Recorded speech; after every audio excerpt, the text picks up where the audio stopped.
I thought his love would save me, until he got another she-wolf pregnant. Talia was a lowly Omega slave, runt of her pack, starved and beaten. When the most feared alpha in the realm chose her over a powerful princess, she thought her fate had changed. Then the princess returned, carrying his pup. Princess Marcy's jeweled hand cracked across Talia's face, carving a ring-shaped bruise into her cheek. Talia was resigned to the abuse. An Omega, a lowly servant, an orphan she-wolf too weak to shift. Blood spilled from Talia's mouth and pooled onto the kitchen floor. "Clean it up," Marcy ordered. The princess was always cruel, but with whispers of a powerful guest's arrival, her temper burned hotter than ever. Talia scrubbed the floor, the bruises on her knees mirroring those across her body. She had no way of knowing her fate was about to change, no way of knowing that Alpha Daemon, the most powerful pack leader in the realm, would soon catch her irresistible scent. Talia lived in the shadows, beaten, starved, shoved into the attic like trash. Her days were spent scrubbing, serving, surviving.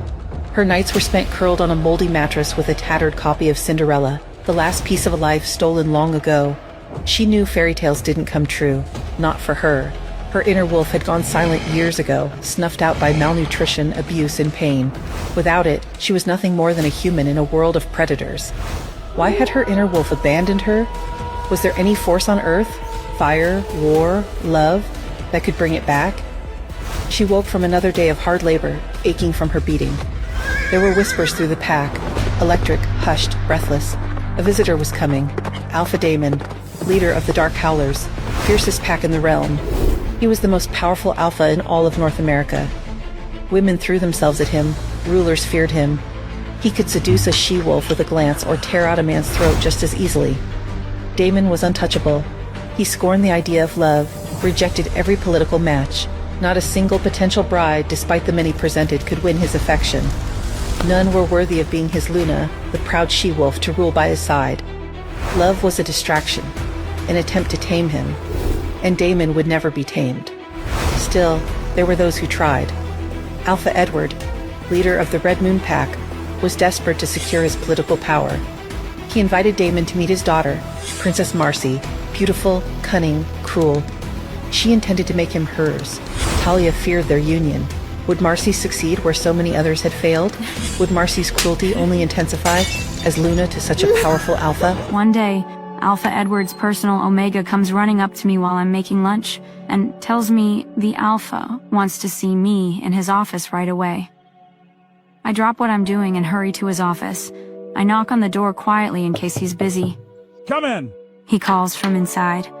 I pull open the door and peek inside. "You called for me, Alpha?" I asked as quietly as possible. The easiest way to get away from him is to use as few words and ask as few questions as possible. "Don't just stand there, come in." He snarls. I rush inside and close the door behind me. I stay as close to the door as possible in case I need to make a run for it. "Talia, we have a delegation coming from the Dark Howlers pack next week. 20 wolves in total. All of the ranked members, their mates, the heads of their security and guards, and security detail for all of them. If all goes well, we'll be forming a pact with them. They must be treated with the utmost respect and courtesy. Bring lunches to the conference room every day, and make a formal dinner every day next week. Keep their pantries stocked and stay out of the way. Got it?" I look up from under my hat, still keeping my face low enough that he can't see my eyes. Yes, even after almost 2 months, he still hasn't noticed that I have purple eyes. Or if he has, he hasn't pointed it out. He also hasn't said anything about my silver hair, which is just fine with me. "Yes, sir." "Everyone will be here on Monday, except for the Alpha, who's coming Tuesday. We'll be having a party after dinner to welcome him. Make sure there is enough food for the party. Give George the information for the additional food you need to make. Do you understand?" "Yes, sir." "Good. We need to keep the Alpha happy. If not, I won't hesitate to let him harm you. Do you understand?" He stands up with his hands on the desk, looking very intimidating. Yes, sir." "Now get out of my sight." He points to the door behind me. I scramble out of the room as fast as possible to find George.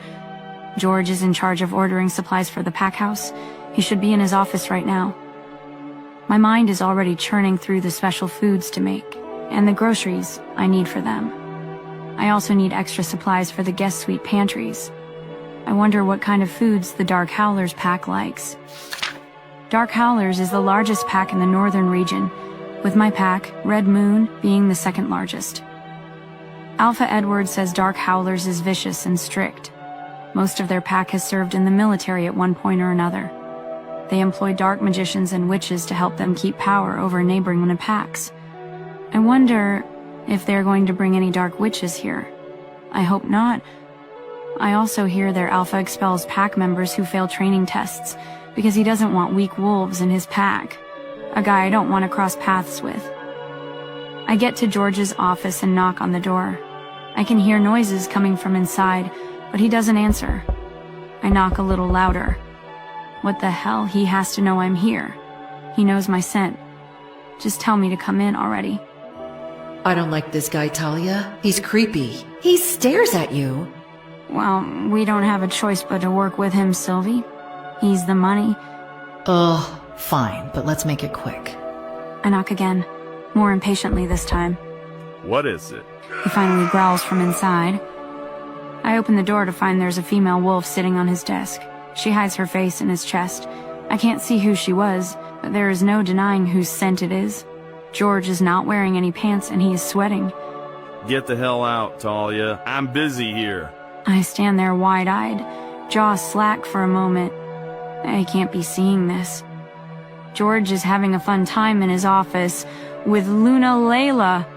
Get out, Talia. He yells louder. I come to my senses and slam the door closed. I run back to the kitchen as fast as I can. I can feel the drip of sweat down my face. If anyone finds out what I just saw, I am finished. Sylvie thinks it's hilarious. She laughs in my head throughout lunch preparation. I'm just trying to erase the scene from my mind. I'm about to take the platters out to the dining room when George comes charging into the kitchen. He makes a beeline for me and grabs me by the throat, pinning me against the wall. He hauls back his fist and punches me square in the face. The back of my head slams against the wall so hard I see stars. I can feel my nose snap as I slide down the wall with a groan.